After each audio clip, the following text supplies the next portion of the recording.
apóstol Pablo a los Corintios. Primera epístola del apóstol Pablo a los Corintios. Amén. Saludo a las personas que nos acompañan por primera, por segunda vez. Bienvenidos, Dios les bendiga grandemente. Bienvenidos por allí también, Dios les bendiga grandemente. Amén, bienvenidos por aquí, Dios les bendiga. Qué bueno tenerlos de nuevo por acá en la casa del Señor. Demos un aplauso al Señor por la vida de cada persona que nos acompaña. Amén. Gloria a Dios por todo. Amén. Muy bien, primera a los Corintios. Uy, cómo se ve eso de chévere, ¿sí o no? Es que estamos, ¿verdad? Decía un pastor, estamos hablando en boñita, hermanos. Estamos tirados. Yo ponía el pasaje y tenía que esforzarme para ver si es cierto. Y yo dije, pero vean ahorita, qué belleza, hermano. Gloria al Señor, ¿sí o no?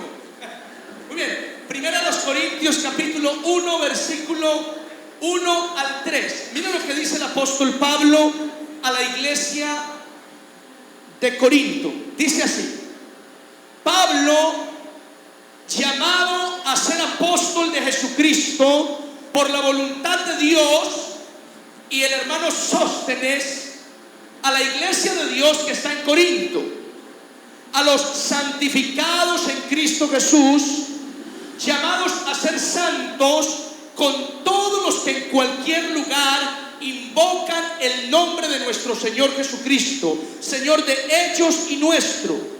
Gracia y paz a vosotros de Dios nuestro Padre y del Señor Jesucristo.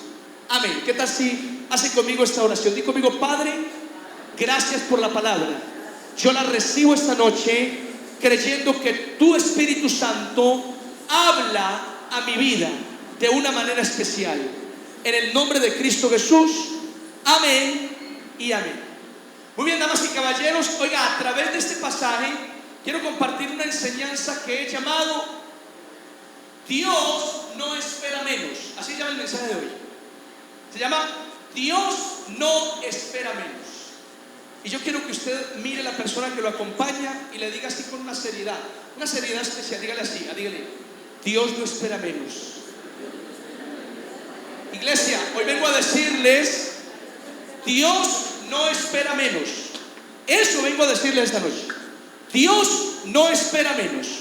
Ese es el mensaje o el título de la enseñanza de esta noche. Y permítame comenzar de esta manera. Escuche. Una mujer muy creyente dijo las siguientes palabras. Ella dijo: la santidad no es un privilegio para algunos. La santidad es una obligación para todos. Voy a repetir la frase.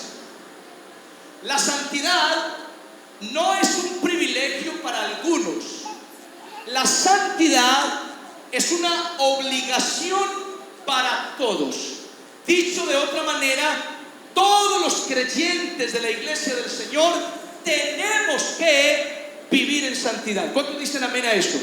Tenemos que seguir la santidad. Mira, en cuanto al tema de la santidad, no hay ninguna excepción. No hay alguna exclusividad frente a ese tema. No hay alguien aquí esta noche, y si lo hay, ahorita levanta la mano y nos tomamos una foto con él, por Dios. Pero aquí no hay ninguno que pueda decir: Dios a mí me dio una licencia para vivir como me antoje. Los demás sí tienen que cumplir con la santidad, pero yo puedo hacer lo que quiera con mi vida y Dios me lo permite. Nadie aquí puede levantar la voz para proclamar esa herejía o esa mentira, porque en el tema de la santidad, mi amado, no hay excepciones. Dios espera, Dios pide y Dios anhela de todos la misma cosa. ¿Qué, pastor? Que vivamos en santidad. Se lo digo de otra manera: Dios no espera menos. Qué bonito. Dios no espera menos. Dios no espera menos, sino que anhela que cada uno de los creyentes, de sus hijos, vivamos en santidad. Ahora, en el pasaje que acabamos de leer, el apóstol Pablo le escribe a la iglesia de los Corintios. Y abro paréntesis: la iglesia de los Corintios, lo dicen algunos teólogos, lo mencionan algunos comentaristas bíblicos y también lo han proclamado algunos predicadores. La iglesia de los Corintios era una iglesia muy carnal. ¿Cómo era la iglesia? Era muy carnal, muy carnal. En la iglesia de los Corintios habían divisiones, habían rivalidades, habían contiendas, habían pleitos, habían casos de inmoralidad sexual escandalosos. Y en otras palabras, en la iglesia de los Corintios había mucho desorden. Ahora, irónicamente en la palabra, la iglesia de los Corintios, con lo carnal que era, al parecer, dicen algunos comentaristas, tenía los dones del Espíritu Santo fluyendo allí dentro de ellos. Y eso corrobora lo que por muchos años hemos proclamado, que aunque los cristianos tengamos los dones del Espíritu Santo, esos dones no son garantía de que somos verdaderos hijos de Dios, de que somos salvos, herederos de la vida eterna, porque con todos esos dones, pues al final, cuando estemos delante del Señor, el Señor podría decirnos: apártense de mí, nunca los conocí, hacedores de maldad. Y no importa que le digas: Señor, pero yo profetizaba, Señor, pero yo hacía milagros, Señor, pero yo tenía sanidades con la gente, y el Señor te responderá: apártate de mí, no te conozco. Eso corrobora lo que hemos proclamado. Entonces, la iglesia de Corinto era un carnal. Ahora, con todo eso, el apóstol Pablo le escribió a esta iglesia 2 cartas o 2 epístolas. Primera a los Corintios y segunda a los Corintios. Vean qué profundidad la mía, ¿sí o no? Primera a los Corintios y segunda a los Corintios. Ahora, en la primera carta, en el primer capítulo, en los primeros versículos, Pablo entra poniendo de frente un tema, un principio fundamental para la iglesia del Señor. Pastor, ¿cuál es ese principio? La santidad. Digan conmigo: la santidad. Mira, los primeros renglones de lo que Pablo le escribe a los corintios, empieza hablando de la santidad. Y me llama la atención porque, a mi juicio, la santidad que presenta Pablo de entrada la toca en algo así como 2 asuntos. Es decir, Pablo menciona el tema de la santidad en 2 aspectos. En 2 aspectos. El primer aspecto lo toca con la expresión: a los santificados en Cristo. Ubíquense conmigo. Pablo dice: yo soy apóstol por la voluntad de Dios, y conmigo está el hermano Sóstenes. Oiga, el hermano Sóstenes. Ahí está, pero están en embarazo y están buscando nombres para niños. Está Sóstenes. Listo. Ahí está. Ok. Después del saludo, Pablo dice: a la iglesia de Dios que está en Corinto, y mira lo que sigue: a los santificados en Cristo. Ese es el primer asunto que Pablo trata sobre la santidad. Los santificados en Cristo Jesús. Luego viene el segundo asunto y dice: llamados a ser santos con todos los que en cualquier lugar invocan el nombre del Señor. Ese es el segundo asunto. O sea, miren acá, no me ignoren. Yo les resumo los 2 asuntos que Pablo desarrolla sobre la santidad. Primero, santificados en Cristo. Segundo, llamados a ser santos. Eso es lo que Pablo está mencionando ahí. 2 frases como un poco diferentes, pero tienen que ver con lo mismo. Santificados en Cristo, llamados a ser santos. ¿Cómo podemos entender estos 2 asuntos? Podemos entenderlos en palabras sencillas como: somos santos, pero todavía nos falta. ¿Cuántos dicen amén a eso? Escúchalo bien. Somos santos, pero todavía nos falta. Así podríamos entenderlo. Ahora, otra manera de entenderlo es: santificados en Cristo. Esa es la parte de Dios. Dios nos santifica en el Señor. Y llamados a ser santos. Esa es la parte nuestra. Es decir, en la santidad también nosotros tenemos una parte. Y la parte es conservar esa santificación que el Señor ha producido en nosotros y vivir acorde a ese acto del Señor. ¿Me siguen? Dígame amén. Esos son los 2 asuntos que Pablo desarrolla para hablar de la santidad. En otras palabras, Pablo habla del compromiso de la parte de Dios y del compromiso y de la parte del creyente. Y me encanta esto, mis amados, porque si nos concentramos en la primera parte, Pablo dice: a los santificados en Cristo Jesús. Eso en teología tiene una una voz profunda, tiene mucho contenido que decirse acerca de ser santificados en Cristo. La Biblia enseña que todos los creyentes, en otras palabras, todos los que hemos creído en Jesucristo y nos hemos arrepentido de nuestros pecados, hemos sido perdonados. Amén. ¿Cuántos dicen amén? Hemos sido limpiados. ¿Cuántos dicen amén? Hemos sido aceptados. ¿Cuántos dicen amén? Y todo eso es esa santificación de Dios en Cristo Jesús. La teología lo llamaría la santificación inicial. Así lo llamaría la teología wesleyana, la teología sistemática, incluso la teología arminiana. Diría que eso es la santificación inicial. Que tú crees en Jesús, te arrepientes de tus pecados y hay algo en ti. El Espíritu Santo produce algo en ti. Te perdona, te acepta, te justifica, te lava, te adopta. Y eso tiene que ver con la santificación inicial. Por eso es que bíblicamente no es exagerado llamarnos entre nosotros los santos. Nosotros somos los santos del pueblo de Dios. ¿Cuántos dicen amén a eso? Mira que está a su lado. Ese que usted está viendo es un santo. No tiene cara, pero es santo. No tiene cara, pero es santa. La Biblia nos llama santos. Oiga, porque fuimos santificados por medio del Hijo de Dios, Jesucristo. Ahora, para que no nos quepa duda y lo entendamos mejor, escuchen eso. Un tipo iba por una carretera rural. De pronto se encuentra con un rebaño de ovejas. Así que se estaciona a la orilla de la carretera a esperar que las ovejas crucen. Pero mientras las ovejas van cruzando, que por cierto son miles de ovejas, el tipo se pone a conversar con el pastor. Y en la conversación el tipo le pregunta al pastor: ¿qué significado tiene la sangre del cordero para un rebaño? Así que el pastor, con mucha formalidad, le explica al tipo. Dice: mira, la sangre del cordero tiene mucho significado para un rebaño. Te lo voy a explicar. Cuando llega el momento de parir, las ovejas y los corderitos que nacen suelen ser muy vulnerables. Son vulnerables a las fieras del campo, vulnerables a los lobos, son vulnerables al frío, vulnerables a las enfermedades. Tanto que en este tiempo donde las ovejas están pariendo, o muchos corderitos se mueren dejando a las ovejas madre llenas de leche, o muchas ovejas madre se mueren dejando a los corderitos huérfanos.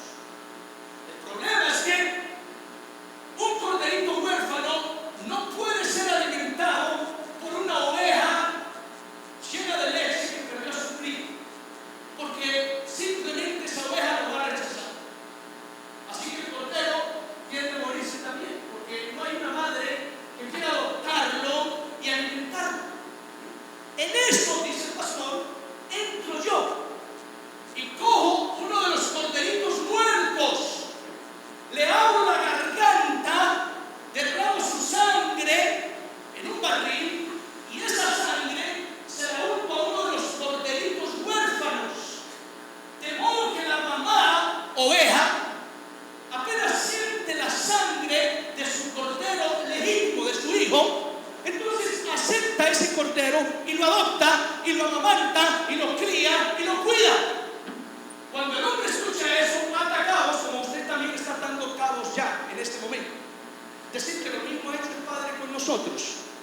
Cuando nosotros venimos a Cristo, su sangre preciosa, redentora, nos cubre, nos lava, nos limpia, nos santifica. Y cuando el Padre Celestial nos ve a través de esa sangre, nos adopta, nos acepta, nos justifica, nos lava, nos limpia. ¿Cuántos dicen amén a esto? ¿Lo notas? Demos un aplauso fuerte al Señor. Gloria a Dios. Gloria al Señor.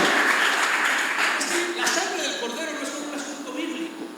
Dentro de los rebaños, para cualquier pastor natural, la sangre del cordero tiene una utilidad especial para los corderos y sus madres llenas de leche. Y creo que la metáfora es fantástica para explicar.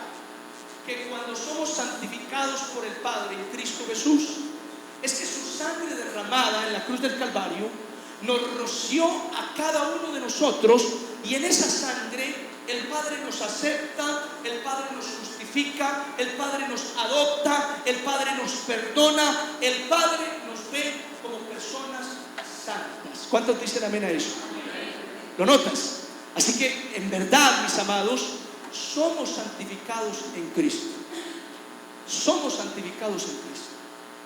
Ahora viene la segunda parte, o el segundo asunto de la santidad. Y el segundo asunto, según la Biblia, ¿se me olvidó cuál es? Dice Pablo, llamados a ser santos. Y ese segundo asunto ya implica un compromiso personal de cada uno de los creyentes. Bueno, el primero también implicaba algo, arrepentirnos y creer en el Señor, pero Cristo y el Padre Celestial hace esa obra santificadora. Pero el segundo aspecto, llamados a ser santos, aquí es donde comienza la tarea. Aquí es donde empieza nuestra responsabilidad. Es decir, que una vez que todos los que estamos aquí llegamos a Cristo, le entregamos nuestra vida a Él, en adelante nuestra responsabilidad es llevar una vida santa. ¿Cuántos dicen amén? Así es, pastor. Así es llevar una vida santa. Esa es nuestra responsabilidad, es nuestro compromiso. A veces lo entiendo como ese padre que le da un capital a su hijo para que su hijo lo cuide, lo administre, lo multiplique, lo ponga a producir. Así entiendo yo, más o menos. Perdóneme si lo entiendo de otra manera distinta a usted, pero yo que estoy predicando y mando aquí lo ves, gracias. Escuchen esto. Dios te santificó, te dio un capital. Ahora te dice, cuídalo, multiplícalo, hazlo producir. No lo pierdas, no entres en quiebra. Estoy dando lo que necesitas para que sigas adelante. Cuídalo muy bien. Esa es la santificación. Dios ya te santificó, te perdonó y te aceptó. Ahora te pide, camina en adelante conservando y cuidando esa santidad. Y cuando tú le preguntas al Padre, pero Padre, tú me vas a acompañar y me vas a ayudar con los negocios, el Padre dice, no, hijo, es que tú mismo aprendas a hacer los negocios, aprendas a administrar el dinero, tú mismo aprendas a darle buen uso a lo que pongo en tus manos. Lo mismo, Padre, tú me santificas a mí, pero en cada paso me vas a acompañar. Bueno, digamos que sí, por la omnipresencia del Señor. Pero de alguna manera usted dice, pero hijo, tú eres responsable. Yo ya he hecho una obra en ti y sigo obrando en ti, pero tú tienes que guardarte, tú tienes que exigirte, tú tienes que ser disciplinado, tú tienes que comprometerte. ¿Cuántos me dicen amén esta palabra? ¿Sí o no? Eso es llamados a ser santos.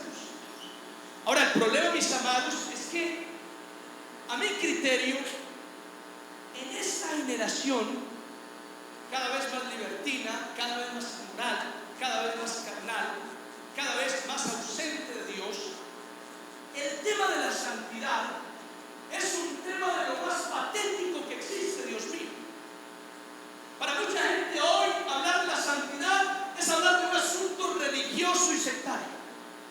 Para otros la santidad simplemente es una carga, es un absurdo, es algo imposible. Y entonces la santidad a muchos en la iglesia es un tema que se nos vuelve paisaje. Permítame esto. La santidad de la iglesia es un tema que a muchos se nos vuelve paisaje. Decir que lo hemos escuchado tanto, lo hemos leído, lo hemos recibido tantas veces, que ya sabemos que está ahí, que el Señor nos pide eso, pero pasamos por un ladito, indiferentes, sin mucho interés, se nos volvió paisaje repetido. Y parece ser, mis amados, que ese es un tema al que deberíamos volverle a poner el ojo y no perderlo de vista, porque si hay un sello particular de la iglesia de Dios en este mundo, es la santidad. ¿Cuántos dicen amén a eso? El apóstol Pedro dice, ustedes son linaje escogido, real sacerdocio, escuchen esto, nación santa. Pedro dice, ustedes son nación santa. Nación santa. Dios no espera menos. Dios no espera menos de sus hijos. Dios no espera menos de ti. No espera menos. La pregunta es, ¿por qué es tan difícil la santidad? ¿Por qué muchos en la iglesia descuidaron la santidad? ¿Por qué hay gente en la iglesia que no se espera ni se apasiona por seguir la santidad? Y la Biblia está diciendo que es un llamado. Porque si volvemos al texto, Pablo dice, llamados a ser santos. El asunto es que ese llamado a ser santo parece que nos diera miedo, más que alegría. Y yo quiero saber por qué nos da miedo. Porque por ahí hay un texto que dice, sin santidad nadie verá el Señor. Cuando escuchamos eso, eso no nos alegra, eso nos atemoriza. ¿Pero por qué? ¿Porque vamos a ver al Señor? No, porque no vivimos en santidad. La atemoriza es por eso, no porque vamos a ver al Señor, sino porque no vivimos en santidad. Por eso nos atemoriza. ¿Y por qué no vivimos en santidad? ¿Por qué? Porque para muchos, mire, la respuesta es sencilla, porque para muchos es un asunto muy difícil. Esa es una de las respuestas más comunes. Te preguntan en el púlpito, ¿por qué no vivimos en santidad? Y muchos contestan, pastor, porque es muy difícil. Es muy difícil. No es fácil, pastor, no es fácil. Ahora, yo tengo otra respuesta. Tengo otra respuesta. Y no me lo reveló carne ni sangre. Pero yo tengo otra respuesta de por qué para muchos es tan complicado, tan difícil vivir en santidad. ¿Por qué muchos no la seguimos? Y la respuesta es, mis amados, porque yo considero que no la hemos entendido. Muchos no la entendemos. Muchos no entendemos la santidad. Y tradicionalmente la santidad que nos han mostrado da la sensación de que es una santidad dolorosa, una santidad que duele. Es una iglesia tradicional, la santidad que enseñó a través de sus santos, entre comillas, mostraron una santidad dolorosa. Porque desde las procesiones y otros rituales ubicaban al Santo Tomás, ubicaban al San Judas, ubicaban al San Agustín, y todos esos santos, tú los veías allá ubicados, mano derecha a media altura, mano izquierda a 90 grados, mirada al cielo, con un dolor profundo. Cuando tú ves un santo así, tú dices, la santidad duele. Uy, no, la santidad es muy difícil. Y el no entender la santidad me parece que es una barrera, es un obstáculo para vivir. ¿Cuántos dicen conmigo? Así es. Así es. Un obstáculo para vivir. Miren, un tipo estaba en un matrimonio, la hija se le había casado. Cuando terminó la ceremonia, el papá se acerca a su hija y a su yerno y les dice lo siguiente: todos a ustedes les deseo felicidades, pero yo no les voy a desear felicidades. Yo a ustedes les deseo santidad, porque detrás de la santidad viene la felicidad. ¿Cuántos dicen amén a eso? Es más, yo lo voy a añadir algo. Detrás de la santidad fluye el gozo, la felicidad. Pero no solo el gozo, miren, detrás de la santidad fluye el respaldo de Dios. ¿Cuántos dicen amén? Detrás de la santidad fluye las bendiciones del Señor. ¿Cuántos dicen amén a eso? Así es, mis amados. Es así. Detrás de la santidad fluye, corre otra cantidad de virtudes, dones, principios muy especiales para nuestra vida. Yo creo que la vida cristiana se disfruta en santidad. ¿Están de acuerdo con eso, sí o no? Mira, se lo voy a decir así. Una persona que está en la iglesia y que no se afana por vivir en santidad, no disfruta su vida cristiana. No la disfruta. Ya vamos a ver que todos los que no viven en santidad. Todos son iguales.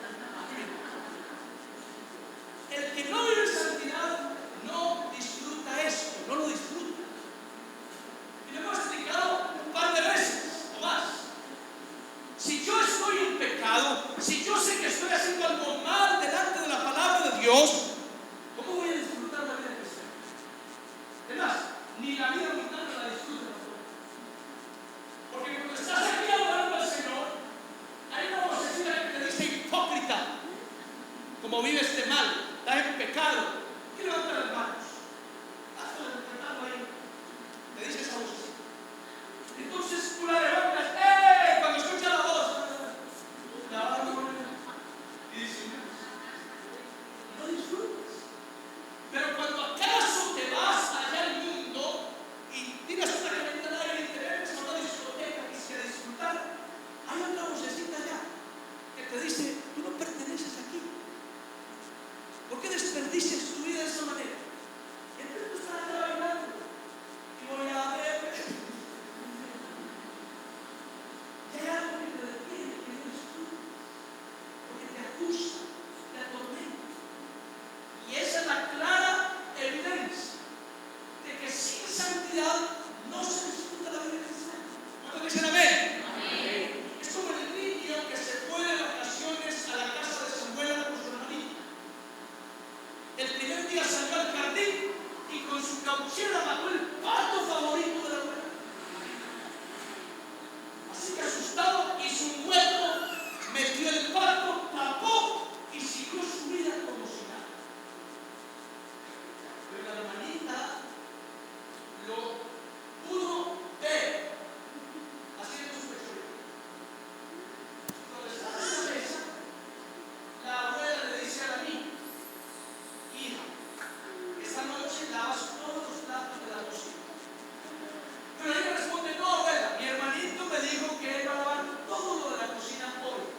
Y el hermanito me mira: ¿que yo qué? Y la hermanita dice: acuérdate del pato. Así que el hermanito: claro, abuela, claro, yo no me había organizado con mi hermanito. Por la mañana la abuela dice: hija, hoy me tienes que ayudar a organizar la casa, porque vienen otras visitas. La niña responde: no, abuela, mi hermanito dijo que va a estar a su disposición para organizar toda la casa.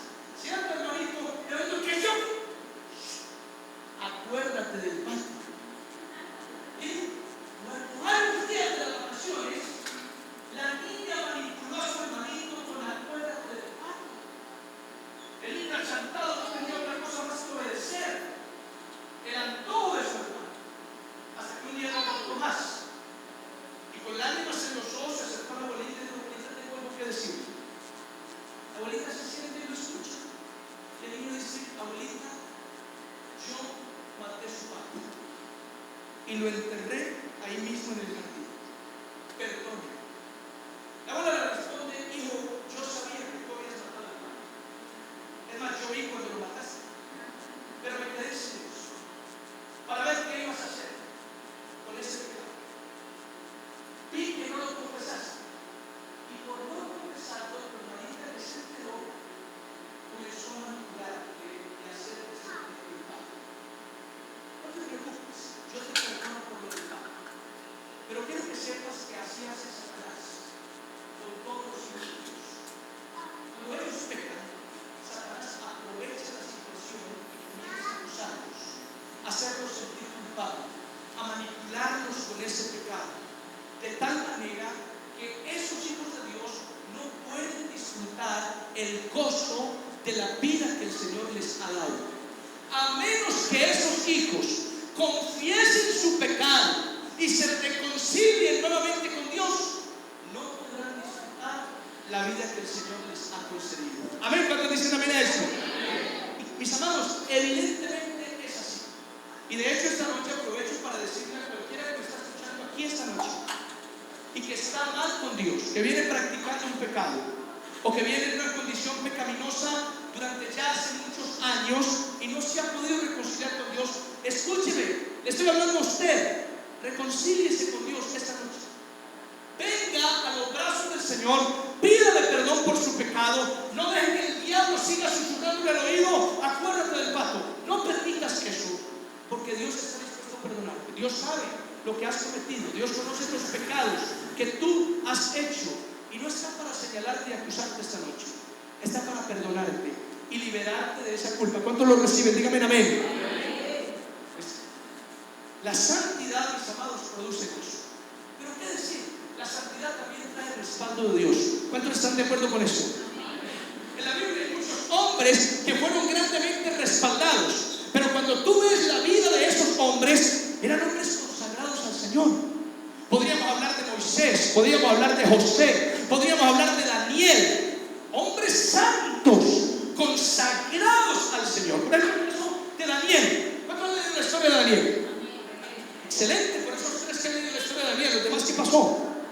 Pues bien, les cuento aquí rápidamente. Daniel fue un tipo consagrado al Señor.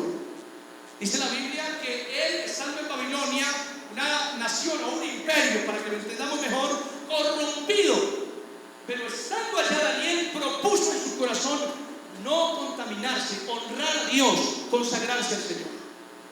Por su fe en Dios fue lanzado al foso de los leones. Y Daniel, aunque fue lanzado al foso de los leones, no vio la muerte.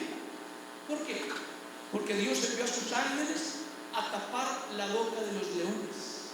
¿Están conmigo, sí o no? Y amaneció tranquila. El rey Faraón le dijo a Daniel: ¿aún vives? Y Daniel respondió: sí, rey, aún vivo. ¿Y pasaste mucho frío? No, rey, los leones me arroparon. Y lo sacaron. Ahora, curioso que cuando los que acusaron a Daniel los lanzan al foso de los leones por embusteros, dice la Biblia que no habían llegado al fondo y los leones los despedazaron. ¿Alguna vez escuchó un predicador decir que esos tipos fueron despedazados porque ellos olían a carne y los leones comen carne? Es una interpretación volada, pero tiene un significado interesante.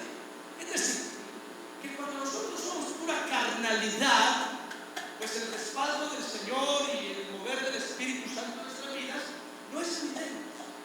Pero cuando estamos en santidad, consagrados al Señor, veremos la mano de Dios actuar de una manera especial. ¿Cuántos dicen amén a esto? Es así. Entonces, la santidad trae respaldo del Señor, y esto es muy importante. ¿Y qué decir más para ir cerrando? La santidad, mis amados, trae bendición. La gente que vive en santidad ve la bendición del Señor. Y la Biblia también lo muestra. Mire, la Biblia dice: hubo en tierra de Uz un varón recto, perfecto, temeroso de Dios, apartado del mal. Punto. Ese hombre era Job. En otras palabras, un hombre en santidad. Y la Biblia dice que Job era prosperado, era bendecido. Y es más, en su santidad, que nunca perdió, en la que se mantuvo, en la que perseveró, aun cuando lo perdió todo, el Señor se lo devolvió duplicado. ¿Cuántos dicen amén a eso? Amén. La santidad. Pero mira la descripción con la que empieza el libro. Hubo en tierra de Uz un varón perfecto, recto, temeroso de Dios y apartado del mal. Punto. Me pregunto, ¿será que la historia puede decir lo mismo de nosotros? ¿Será que la historia puede decir: hubo en tierra San Rafaelita un varón perfecto, recto, temeroso de Dios y apartado del mal? ¿Nos dicen amén? Miren, siendo sinceros, la historia hasta ahora diría más o menos: hubo en tierra San Rafaelita un hombre. Punto. Eso tendría que decir. Lo demás todavía falta, porque no lo hay. Y mis amados, volvemos otra vez al mensaje de esta noche. Dios no espera menos. ¿Cuántas semanas conmigo digan: Dios no espera menos? Mis amados, Dios no espera menos de nosotros. Él ya hizo la obra, ya nos cubrió con la sangre, ya nos aceptó, ya nos justificó, ya nos santificó, y en adelante espera de ti, de mí, que caminemos en santidad y nos guardemos para el Señor. Que seamos santos. Fundamental, mis amados, que seamos santos. Eso es importante. Dios no espera menos. La santidad es un distintivo especial de la iglesia del Señor en la tierra.